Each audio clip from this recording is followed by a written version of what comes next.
Naghanda ako ng isang pares ng disenyo para sa gagawin kong bagong creation.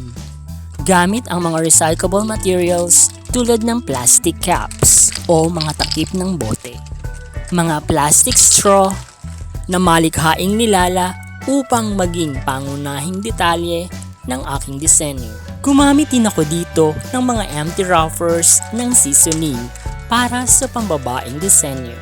At empty wrappers naman ng 3-in-1 instant coffee para sa panlalaki.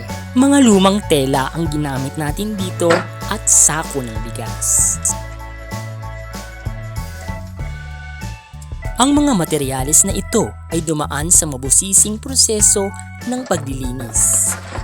Galing nga pala ang mga materyales na ito sa mga taong sumusuporta sa ating advokasya. Hindi nila ito isinasama sa kanilang mga basura, bagkus ay kanila itong iniipon upang magamit sa pag-recycle.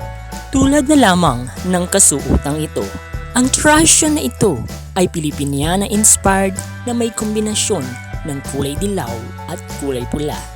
May corona at pouch din itong kasama.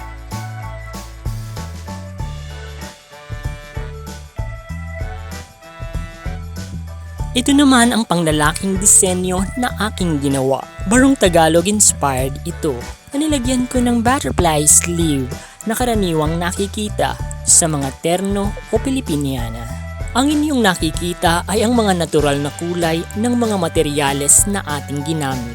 Ang kasuotang ito ay may kasama din sa pinsapaa at sa lakot na may palamuti ng mga takip ng bote.